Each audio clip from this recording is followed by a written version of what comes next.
Hi, my name is Vinay Prasad. I'm a hematologist oncologist and associate professor at the University of California, San Francisco. I'm in the Department of Epidemiology and Biostatistics. And the title of my talk today is Old-Fashioned Intelligence in Cancer Medicine. This is an AI talk, and we're going to get old-fashioned here. I'm sorry this is the way I have to give this talk, but this is the way it is, apparently. It is what it is. It is what it is. And that's why I'm giving the talk in this recorded manner. So, for anyone who finds this talk interesting, I would suggest the following. If you're looking for a paper that I cite, most likely it's available on my website at www.vinayakkprasad, that's my full name.com. There's a tab for papers. I try to make everything available there. If you really enjoy the sort of thinking that's unpacked in this talk, I would suggest the following venues. One, to check out my new book, Malignant. It just came out this year. It's about cancer, drugs, drug policy, and everything about cancer clinical trials you need to know. I'm active on Twitter. I'm sorry about that. It is what it is as well. And I have a podcast called Plenary Session, which I encourage you to take a listen to. There are a number of sessions that are just on cancer, drugs, and how to think about them. So, I wanted to start this talk with a quote. Here's a quote. I'm the person who said it. And here's what I said. I said, the reason IBM Watson can win on Jeopardy, but won't solve cancer, is that we know the answers to Jeopardy. And we don't know the answers to cancer medicine. And that's the fundamental limitation, I think, with artificial intelligence or machine learning or novel approaches in cancer. It's not a limitation of the approach. It's a limitation with our data sets and our understanding of biology. So the way I would put it is there are deep limitations to using AI in cancer. And that is because AI is unlikely to overcome fundamental biological challenges and limitations with currently collected data. For these reasons, I foresee AI will have at best a minor role in cancer medicine in the near term. And I think for this reason, this talk may be provocative to many of you who work in this space. I hope at a minimum, the sorts of things I outline will be challenges that you think more about. Perhaps you can prove me wrong. I hope you do. I merely have these views because I've spent a lot of time on the clinical side of things, and for that reason, I see these as sort of real challenges that AI faces. And they're, again, not the fault of AI. They're the fault of scientists in cancer medicine who have not elucidated the understanding of these problems. So let's just start with a recent example, mammography and artificial intelligence. This is where the recent, I believe, Nature paper by Google AI came out. I think mammography and cancer screening is the absolute worst thing to debut AI in. It's the last thing you should be applying your technology to, not the first, and here's why. It turns out that the public perception of mammography and other cancer screenings is far inflated than what it actually does. So here's an example. This came from a recent paper in the New England Journal by the Swiss medical panel. Here's what I found. If you ask 1,000 women what they think about mammography and what happens to women who undergo mammographic screening yearly versus don't undergo it at all, here's what they believe it does. So this is 1,000 hypothetical women doing 10 years of breast examinations through mammography. If they did it, 80 women would die of breast cancer, 44 would die for other reasons. If they didn't do it, twice as many women, 160 would die of breast cancer, and 44 would die for other reasons. That's what women believe. That's the magnitude of benefit they believe that they're signing up for, and that's why they're doing it. This uncomfortable nuisance procedure yearly, they believe they're going to be benefited to this degree. The truth is, the real effect of mammography, this is the best estimate from pooled meta-analysis of every randomized trial done to date. This is, for some reasons I'll get into in a minute, this is an optimistic estimate. It's not the average estimate. This is probably the best case estimate. And the best case estimate is that if a woman participated in 10 years of mammographic screening, she would have a 4 in 1,000 chance of dying of breast cancer. And if she didn't, it would be 5 in 1,000. So that's the magnitude that exists in reality. And the other thing about this figure that's very telling is it says 44 women would die of other causes without screening. But with screening, it says 44 or 45 women would die of other causes. It goes up by 1. And what this means is that we are not even certain that one life saved from breast cancer, we're not certain that all the treatment that we're deploying on the many women we identify with quote-unquote cancerous lesions, we're going to talk more about that, are not actually harmed to some degree, and we may even hasten the death of one person for another reason, whether accelerated atherosclerotic disease from unnecessary breast radiation or a complication of one of the many stages of treatment. We may accelerate one death with post-adjuvant chemotherapy induced leukemia or something like that, some countervailing thing we're not considering. We may increase one death, offsetting the benefit that has not been shown with mammography in pooled randomized controlled trials, that we're not doing that. In other words, we don't know for sure if women have a net benefit. This is the reality. This is just the reality. This is a New England Journal paper. This is why the Swiss Medical Board has moved against mammography. And this is the difference. Well, even if you're a believer, you have to acknowledge that what women think they're getting and what women are actually getting is a huge difference in magnitude of benefit. One more piece of data.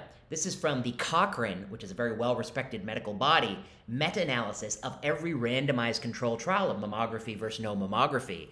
And what this study has done is it separates clinical studies into adequately randomized and suboptimally randomized trials. It considers these suboptimal trials unreliable estimates. And I think it will take a long time to fully explain why the Cochrane authors believe these trials have some serious deficiencies in reporting. And for a full explanation of that, one should read the book by Peter Goethe called Mammography, Truth, Lies, and Controversy. One could also read this report by Carlsten Jorgensen, a very good report.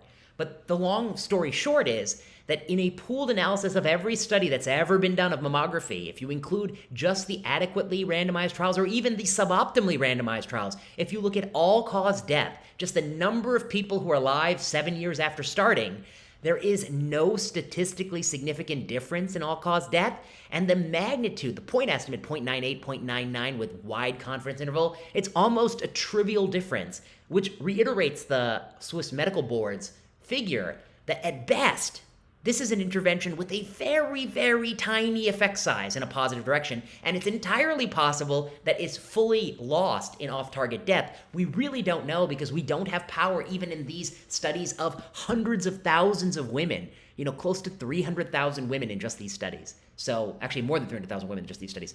300,000 women in just the screening arm of these studies. So this is the reality of mammography. It is a very, very marginal intervention in the best of circumstances.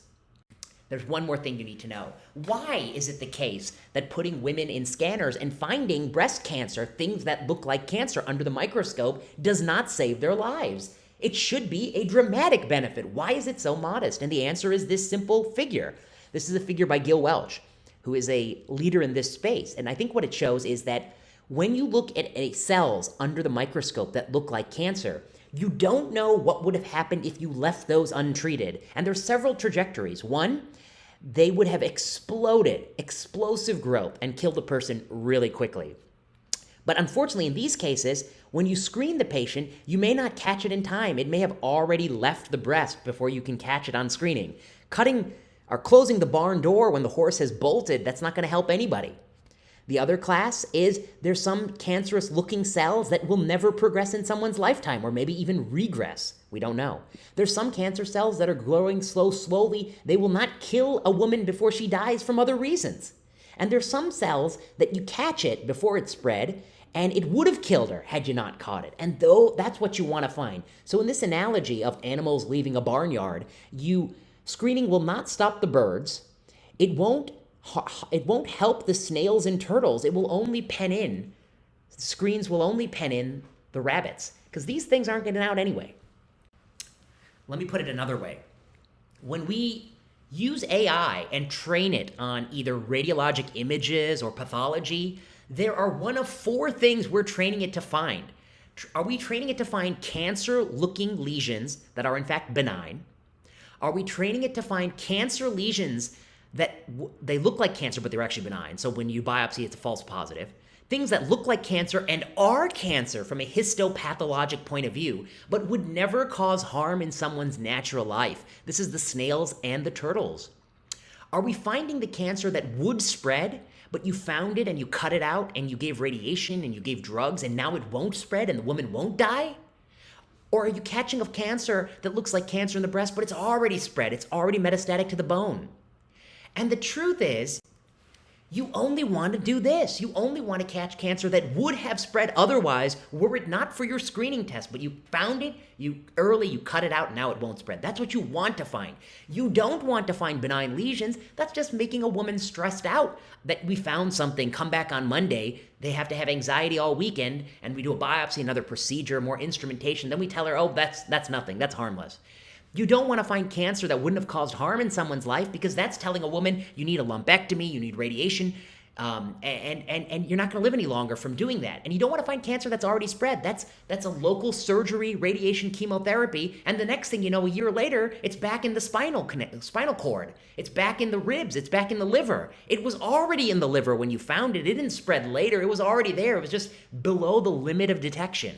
So in other words, in order for AI or any modality to save someone's life, you got to preferentially find number 3 and not finds 1, 2, and 4. But which of these 3 actual pathologic images is number 3? We're training AI. How can we train AI to recognize the cancers that we want to find, but not the cancers we don't want to find? How do we train it? The answer is nobody knows. Nobody knows. These bottom 3 things all look the same on the path. They look the same. They look the same on the imaging. They all look the same. Nobody knows which cancers were the ones that were destined to spread, but because you cut it out, you've interdicted on it, you've saved a life. Which were the ones that you cut out and you do all this stuff, but it wasn't going to cause harm anyway? And which are the ones that have already spread? Nobody knows anything that differentiates these two at a molecular level, at a histologic level, at a radiologic level, at a pathologic level, at any level. We have never figured out what differentiates these 3. And so for this reason, the fundamental limit of the AI Nature paper is that they can tell you that AI can find cancer, but it can't tell you if it's would not cause harm, would spread, or has already spread. And the ratio with which you find these bottom 3 categories, that determines whether or not women are better off as a result of participating in your program. How do you sort all this out? It sounds really hard and confusing. And the truth is, hard and confusing things in biomedicine, the only and best way to sort them out is to show that the strategy you're recommending actually makes people live longer or live better lives. And so the real way you sort this out is you take women, and we mean a lot of women. You're probably talking about 150,000 to or more women. You need that kind of power, I think. 150,000, I wouldn't be surprised, actually, I haven't done the power calc, but probably be around 200,000 women, period. You randomize them to 3 strategies. 1, usual mammography, which is, I guess, the current standard of care. We could argue about that, but I guess it is what it is. It is the standard of care for a lot of historical reasons. You randomize them to that. That's where women between the ages of 40 and 50 are only getting a mammogram if they so deem appropriate after shared decision-making conversation. Women over the age of 50 are getting it biannually or biannually, depending on their preference. That's the usual standard of care. And the other arms is 50,000 women. Instead, you do AI-only mammography. You may have them do mammograms at the same frequency and have AI do the reading, not the radiologist. And the other, maybe there's a variant here where instead of AI is reading the mammograms, AI is reading the pathology from the numerous women who undergo biopsies, which is inevitable. AI is reading that pathology and telling you who you ought to take to surgery. Maybe in the third arm, it's AI plus humans. It's the full cyborg. You get the best of both worlds. This is the newest Terminator, AI and human, a sort of a hybrid. That's possible. This is an intervention arm. You can do whatever you want in your intervention arms. But the question is, you got to follow these women for a long time, probably minimum 7 years. And you have to look for outcomes. And the outcomes, at a minimum, you're going to have to look at is breast cancer death, or death ascribed to breast cancer, which is an imperfect way. I think people don't understand. Ascribing death is not as easy as you think, and often it's quite difficult. We could have a whole hour on that. And we've written some papers on that topic. You also want to look at all cancer death.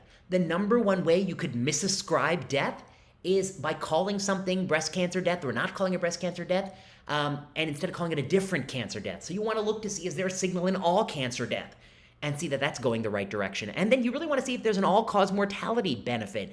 Is the improvement in breast cancer deaths not negated or offset by off-target harms, and such that there is a net benefit to women?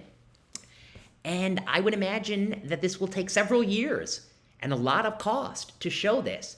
But without such a study, You will never, in the minds of many, many thoughtful students of screening, persuade them that your methodology is finding what you ought to find. Because we have conceded we do not know any physical characteristic that differentiates the tumors you want to find from the ones you don't want to find. And in the absence of that empirical fact, the only way to show that your method is improving outcomes, which is really the goal why we're paying for the technology, the only way to show that is to directly show that in a randomized experiment, you see? This is the crux of the problem with deploying AI in screening, and why I think it's the last place you should test it, not the first. It's the hardest problem. It's the hardest problem because the conventional modality has the weakest and most disputable evidence base of all things we do in biomedicine. Most things we do in cancer medicine, we know it has all-cause I shouldn't say that. I should say many things we do in cancer medicine we know have an all-cause mortality benefit. Screening is a thing we do in the name of cancer that we have the least certainty about that. Certainly with the mammography, certainly with the PSA, and certainly with CT screening for lung cancer amongst heavy smokers. These are the three most studied and most disputed spaces, I think, in screening. And we can talk about the other ones perhaps in the Q&A. Let's shift gears and talk about therapeutics. I actually think therapeutics might be a little bit easier, but you still have an uphill battle, a big uphill battle. Let me take you through some of the biology that will explain why deploying AI in therapeutics is not guaranteed to yield benefit. In fact, it's really, really hard. This was a paper that Audrey Tran, who is a spectacular medical student at Oregon Health Science where I used to work, and I did with some colleagues. Here we take a close look at precision oncology. And we ask, if you sample the literature, a number of articles at different periods in time, and you just ask, when a doctor or a researcher says this is precision oncology, what do they mean? And it turns out that the definition they use is shifting, overlapping, expanding, changing. They mean all sorts of different things. And let's just take you through that. In 2011, if you sample the literature, you'll find that many of them use precision oncology to mean targeted therapeutic drugs like Gleevec, drugs that you give to pretty much everyone with a certain condition. Gleevec is given to almost everyone with CML. There's a known target, BCR-ABL translocation, and you drug that target. C is the space of using omics. This is where we do next-generation sequencing, broad sequencing on many, many cancer patients, thousands, and we pair individuals with drugs based on the unique constellation of mutations or translocations that you have. This is what people mean. This is category C. Other things they mean is using imaging-based tumor profiling or mouse xenograft models or chemical drug screens, that's the purple, or immunofluorescence. And what you see is as time goes on, the vernacular is shifting, changing, and overlapping. Targeted therapy, that's actually less popular as a meaning of precision oncology. Omics dominates. Circulating tumor DNA didn't exist in the dialogue of 2011, but now it exists. Prognostic clinical algorithms, they jump into favor and they jump out of favor. Immunofluorescence and other lab imaging, that fall into favor and it remains slightly in favor. And the use of avatars or taking tumor and growing it in a bunch of mice and then drugging the mice and seeing what works and then applying that to human, those kind of strategies, they have gained and fallen in popularity. So I just want to say that for the purpose of, I'm going to be very clear what I mean when I talk about precision oncology and AI, because I think that we are plagued by a lack of clarity and definition. So here are just some of the narratives that I hear in this space. One, we're no longer going to use histology. By that I mean taking a slice of the cancer and looking at it under a microscope by a pathologist to define cancer. We're going to use mutational profiles. You hear that all the time. It's seductive. In fact, I hear that someday they won't be lung cancer experts, they'll be experts in PI3 kinase. You also hear that every individual patient will be eligible for one or a combination of targeted drugs. The future is truly personalized, we hear. We are accelerating science. We're seeing exponential growth in this technology. We're reaching an inflection point in precision oncology. These are things you actually hear. And what I want to suggest is there's some truth to that. There's some benefit here. But mostly what you have been told is severely exaggerated claims. And we can talk in the Q&A about why they're exaggerated. It likely perverse motivations in this space, explain why. But here I'm just going to present you the data that they are exaggerated to persuade you that that is true. So let me talk about this. I think the three most common ways precision oncology is used to mean is FDA-approved drugs. In other words, spaces where we test for a certain mutation, like rearrangements in ALK, and we drug said ALK rearrangement in non-small cell lung cancer with drugs like crizotinib or alectinib, lorlatinib, brigatinib, you name it. There are basket studies. This is where we isolate mutations that span tumors like tropomyosin receptor kinase fusions that are prevalent in many tumors and that led to the drug approval of Loxo 101 or larotrectinib. And there's also the use of next-generation sequencing, which is broad genome sequencing in relapsed and refractory tumors. And here we talk about things like Foundation Medicine's tumor profiling, which they cleverly got reimbursed by the CMS. So that's in full swing right now. So let's talk about these three. FDA-approved drugs. These are where we test for genetic mutation, and if we find the genomic mutation, we give that drug. So, in 2018, with John Markart, who was then a student at OHSU, and Emerson Chen, who is now faculty at OHSU, we did this paper, Estimation of the Percent of U.S. Cancer Patients Who Benefit from Genome-Driven Oncology. So what is this paper? We imagined, hypothetically, every single person who's presenting to a doctor's office with advanced or metastatic cancer in 2018. And actually, we've updated this for 2020, and the results barely changed. So this is pretty accurate. Imagine everyone who's going to the doctor's office. The reason we're focusing on advanced and metastatic cancer is, you may not know, but the drugs we use, the precision drugs, have nearly no positive studies in early disease states. They're overwhelmingly negative, in fact. So in fact, we have to look in the advanced states because this is where the benefit is. And this is where the drugs are probably primarily used. There are some few exceptions to my statement, no benefit in the early states, but they are in fact very rare. We could talk about that in the Q&A. Here's what we find. So you hear so much of these genome-targeted drugs, those old drugs, the drugs that just poison people, chemo drugs, those have fallen out of favor. You don't hear a lot about those drugs. Checkpoint inhibitors, you hear a lot about the immunotherapy, but we're looking about the genome drugs. So how many people are benefiting from the genome drugs, right? What do you think? 10%, 20%, 30%, 40%? With the way they talk about it, I would have guessed 40%. The answer was 8.33%. 92% of people are not even eligible for these drugs. And that's because these mutations, which occur in some cancer types, do not occur in many others with sizable frequency. This is the IDH inhibitor, the BRAF inhibitor, the FLT3 inhibitor, ALK, BRAF, EGFR. You get the picture. This is a very sobering finding. Before we did this paper, I think this would have been very surprising. The moment we published the paper, of course, everyone knew it was always this low. They always knew that. That's the beauty of science. One day you are accused of having a crazy point of view. The moment you show it's true, that only a paucity of people benefit, well, we knew that all along. That's Science 101. This analysis assumes immediate and 100% market penetration. It assumes that these drugs are made available and testing is made available to everybody. Both of those assumptions we know to be false. The reality is probably 50% this, at best.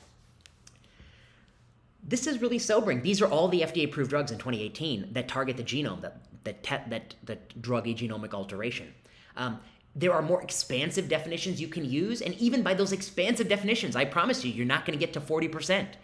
You'll be lucky to crack 15%. And we did that in some of the sensitivity analyses in this paper. There's something in cancer medicine called a response rate. It's when 30% or more of your tumor, it's when your tumor shrinks 30% or more. It's not 90% shrinkage, it's 30% shrinkage. It's rather modest shrinkage. And in fact, these drugs achieve that response rate in about half of people. So half of people who take these drugs with the mutation, they don't even have 30% tumor shrinkage. That's sobering. That's very sobering. These drugs are not the home runs we think they are. I'm going to skip this. This combines those two statistics to show that about half have tumor shrinkage, so it's about 4%.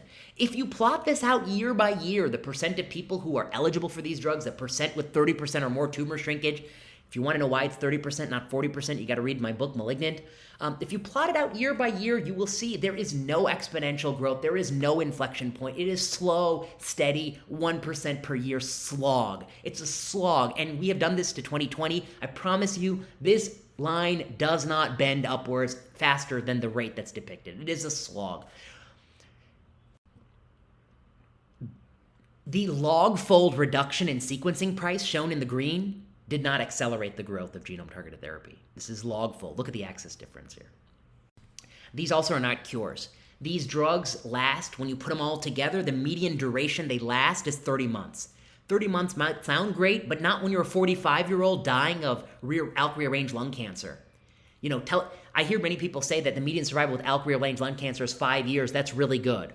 Remember the old days of oncology when the median survival with lung cancer was less than a year? Well, I got news for you in a couple ways. One, in the old days of lung cancer where the median survival was just a year, you weren't just looking at ALK-rearranged lung cancer. You're looking at lung cancer in all people, heavy smokers, older patients. ALK-rearranged lung cancer preferentially occurs in non-smokers, younger patients. Even before the ALK drugs, they were living longer than the average lung cancer patient. You've omitted that from your narrative. The second thing is, you're talking about somebody who's 45 years old, who has lung cancer, and they're going to live on average 5 years. That's still 20 years of life that we're losing. That's not good enough. I'm sorry. That's not good enough. That's a tragedy. That's a tough conversation. You would be very disappointed if you were in that person's shoes. And that's why I believe it is wrong to hype these drugs that do not substantively improve outcomes for patients.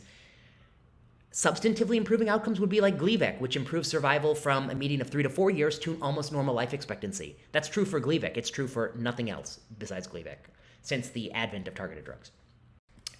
If you compare genome-targeted drugs to those checkpoint inhibitors, like the immunotherapy drugs, this is the difference in their uptake over time.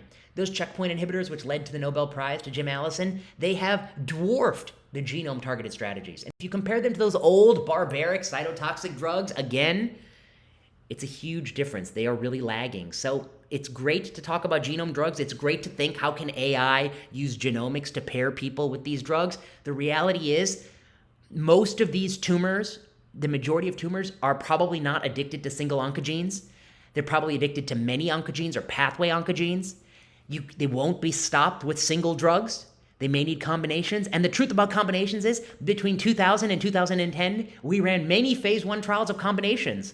And most of those ended in serious toxicity that did not permit continued drug development. It's easy to say a combination of drugs will be the miracle for everyone. The reality is, you try to mix these drugs and lots of bad things could happen. It's not easy. It's not as easy as I think many make it out to be. Let me show you one example. I talked about the difference in lung cancer based on mutation. This is lung cancer, people with ALK, KRAS, RET, and ROS1. And you see people with these druggable mutations, ALK, ROS1, and RET are druggable. They live longer than people with KRAS, which until very recently has been hitherto undruggable. And to date, there is no FDA-approved drug. But here's the kicker. All of these patients in this data set were treated with the same cytotoxic drug. And actually, this is progression-free survival. So this is drug effect only. They're all treated with a cytotoxic drug. What does this mean? It means that the biology of these tumors is more favorable than the biology of this tumor. They're all getting the same drug. They're not getting a targeted drug for the mutation. In fact, here comes the targeted drug for ROS. This is the PFS curve for crizotinib for ROS1. This is the drug that people hail as a miracle for ROS1, the key that fits the lock. I've superimposed the PFS of crizotinib with the PFS of ROS1 from pemetrexed, the old, lousy, barbaric cytotoxic drug. This is inappropriate. You cannot draw a strong conclusion about which is better, and that's why I will not do so. I will just say that they are in the same ballpark roughly. There is equipoise for randomization here that has never occurred to date. There are more comparable than people think. In other words, that just because something's targeted doesn't mean it's the best drug for the patient. That's an empirical question that requires prospective study. So I think when it comes to the FDA-approved drugs, there is truly some benefit. I prescribe all of the FDA-approved drugs, but there's a lot more hype than benefit. And that will have effects on AI, which we'll talk about in a minute. Let's talk about the basket studies. These are studies where, irrespective of where the cancer comes from, we administer a targeted drug like larotrectinib. So larotrectinib is what they call a disease-agnostic drug. It's agnostic. It doesn't matter what tissue you have, colon, breast, or lung. This drug is going to work if you have a tropomyosin receptor kinase fusion, a TRK fusion. But the truth is, It is not tissue agnostic. These are the tissues included in the study. Salivary gland sarcoma is 20%. Other soft tissue sarcoma, 20%. Infantile dermatofibrosarcoma, 13%. These aren't common cancers. These are very, very rare cancers. Breast, there's only one person with the breast cancer in this study.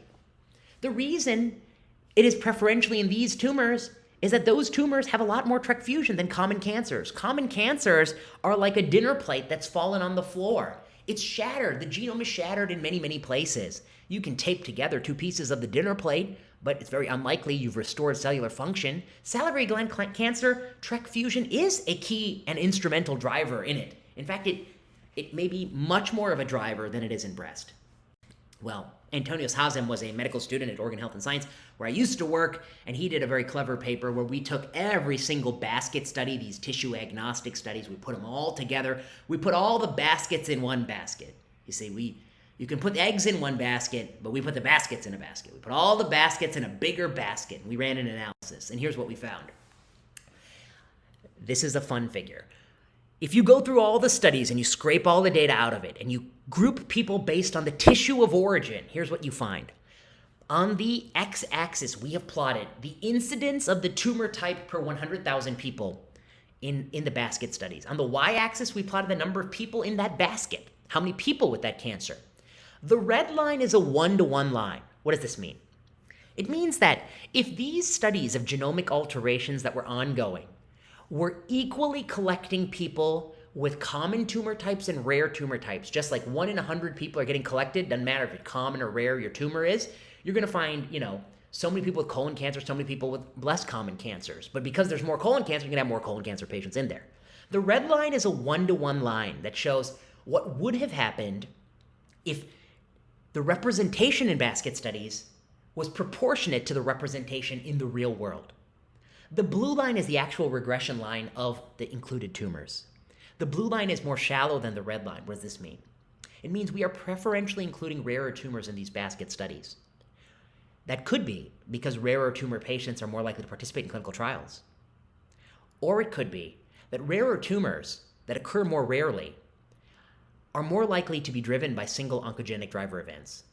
And that might be the case because that's why they're rare. They occur when those events occur. When a TRK fusion occurs, you're getting salivary gland cancer. Common tumors are common because they're driven by many events. It's possible that that's the explanation here. This is a figure that shows the percent of people responding in all these studies. People who have 30% or more tumor shrinkage are blue. People who don't are orange. It turns out that the median response rate in all the basket studies is 21%, which sounds good from these genome-targeted therapies in people who have exhausted all other options. But what would have happened if I took those patients and just gave them a dirty old cytotoxic drug, your grandfather's platinum drugs? And the answer was this paper from, now 15 years ago, and data that's at least 20 years old from the New England Journal shows the rate of response is between maybe 15 and 25% from just FDA-approved drugs in people who have progressed on all prior therapies.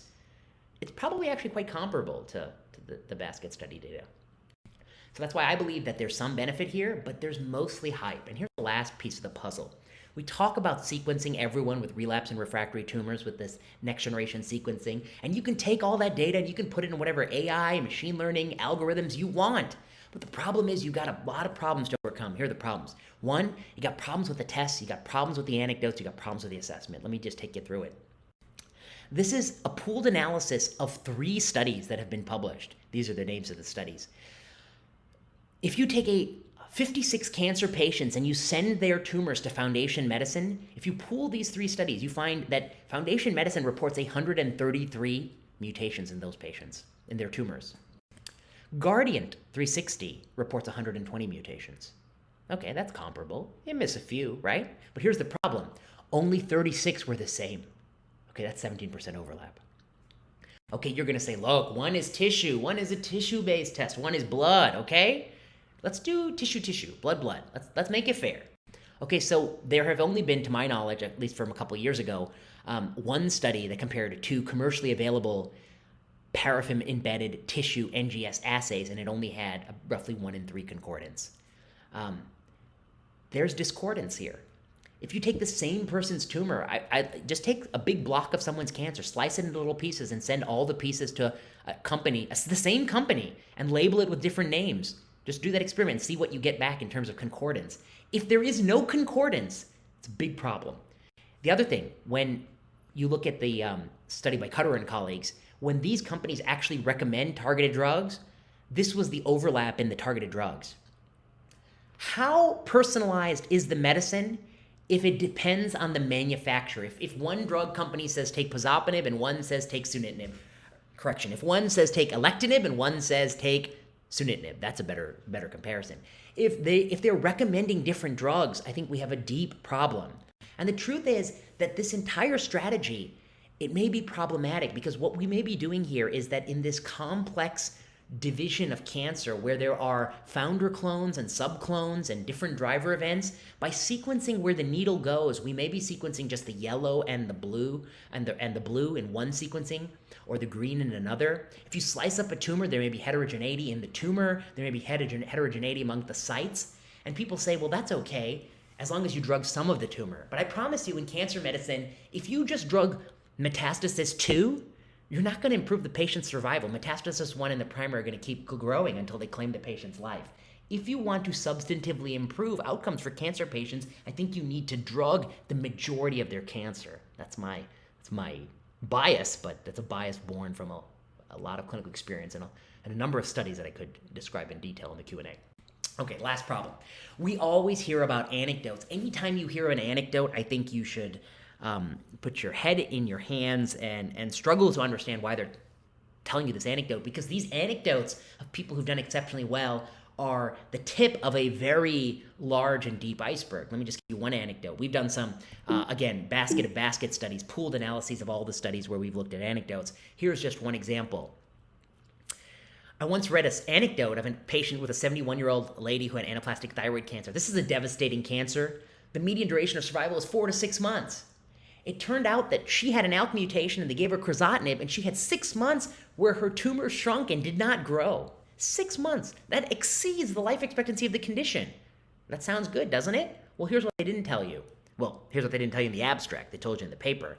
That prior to this woman enrolling in this study of crizotinib, she had, prior to this woman getting crizotinib, I don't know if it was a study or not, she had lived with 2 years of anaplastic thyroid cancer. 2 years? That's exceptionally long. She was already in the 99th percentile of disease. She had indolent anaplastic thyroid cancer. And in her, she had 6-month benefit of crizotinib. What does that mean? I don't know what that means. So we looked at every single study we could find, every case report, anecdote. The color here shows you the duration of response to the quote-unquote super responding drug. The exceptional response is shown in the green and the yellow. The green and the yellow shows you the depth, how much the tumor shrunk. The gray shows you the previous total response, how long they had had the cancer. And so if you have a long gray bar and a short colored bar, then I'm not confident the drug is doing anything special. You just have indolent biology. The ones that I'm more confident on, alternatively, if you just have one color, I'm not confident that you had aggressive biology. You could have indolent biology. These are the ones that I like, the short gray bar and the long colored bar. That tells me there's probably something special about that pairing. Another way to look at it is this thing called von Hoff line. Daniel von Hoff plots the time until the cancer gets worse, 20% or more worse, an arbitrary threshold, called progression-free survival. He plots the PFS on the special drug versus the prior drug. He says that if it's less than 1.3, that's not commensurate with extraordinary benefit. And what we found is when you look at these case reports of super responders, only about 49% were above that von Hoff line. That's not a very stringent threshold. And most are bunched up in this corner here. You really want to see it out here. It's not a very stringent threshold. In other words, people want to tell stories. We're a creature that loves storytelling. Many of the stories we're telling in oncology are a bit of fairy tales. They're a bit embellished. They don't tell us what we need to. Okay, let's skip that. The last thing I'll say is, when these strategies are tested in randomized fashion, they don't do so well. This was a randomized trial of molecularly paired therapy versus treatment of physician's choice. It failed to improve even PFS. And the other thing I'd say is that I have suggested that instead of CMS just paying for sequencing everyone's tumor, We should have just taken we should have taken just, probably version 2 is a better study. 2,000 people with relapsed cancer, randomize them to, you do all the sequencing you want, and you can apply AI to tell them what drugs to take, whatever you want. And in the other arm, I'm just going to give everyone, anthracyclines and platinums and all those old school drugs that nobody likes anymore. And I have powered it based on some published retrospective estimates, what they think the benefit would be, and, prove that this strategy improves outcomes. I strongly suspect that it will not, and I can get into the reasons why in the discussion. But because the pairings are infrequent, because there's variation in the tests, because these drugs are not miraculous even under the best of circumstances, I suspect that it will underperform and the old-fashioned way may win. The last thing I'd say is that this study I proposed would just require 1/100th of the patients already sequenced. That slide's a few years old, rightly. Maybe now it's 1 in 400 of the people who have already been sequenced. So I guess what I want to suggest in this talk about old-fashioned intelligence is that machine learning and AI are powerful and important tools, and the people who work on them are doing important work. But the key question in any space is, can my tool leverage better outcomes? And that's contingent on the fact that the people who are working in that space already have really a strong and good understanding of their data sets, of what is known and unknown. And I fear that by moving AI into cancer, you are using a powerful tool in a space where the fundamentals have not yet been perfected. So for instance, for the screening question, when it comes to the questions of can AI be applied to imaging or pathology, radiology or pathology, the challenges are that we often don't have gold standard evidence on who ought to be diagnosed and who ought to be treated. And we really need randomized trials, not AI. We need to know which lesions should be interdicted upon and which should be ignored. How do we make substantive progress when it comes to the drugs? I think we need a greater biological understanding. I didn't show you all the data that I could have, but the average cancer drug that comes to the US market in 2020 improves survival 2.1 months. You are trying to pair people with drugs that, in the context with which they were developed, their first and often best use has a 2-month survival benefit. What do you think you're going to get from pairing them with the drug for in the 5th use or the 10th thing we think about? We need biology, not AI. We need to make the drugs better before you can pair them with people in a beneficial way. So I think AI is not the problem here. The problem is we have bad data, bad endpoints, and unclear thinking in cancer medicine across the board. And if we brought that into this space, we would have clarity with AI. The real thing is that because we have so many deficiencies in our understanding of biology, the task that AI faces, the threshold to know it benefits us, is long-term randomized control trials powered for survival or quality of life, and anything else would likely be inadequate and will not persuade many of us who work in this space. So this is a very short primer and cannot really get into all of the sort of background you need to know, I think, you ought to know to really work in this space. I really recommend Malignant. It's also an audiobook. I narrated it myself in my office. It's on Audible. The podcast plenary session, you can go back and listen. You need a little bit more background, I think, about cancer medicine, and follow me on Twitter. Thanks so much for the opportunity, and I will see you live in the panel. And I'll be glad to not be talking to an empty room.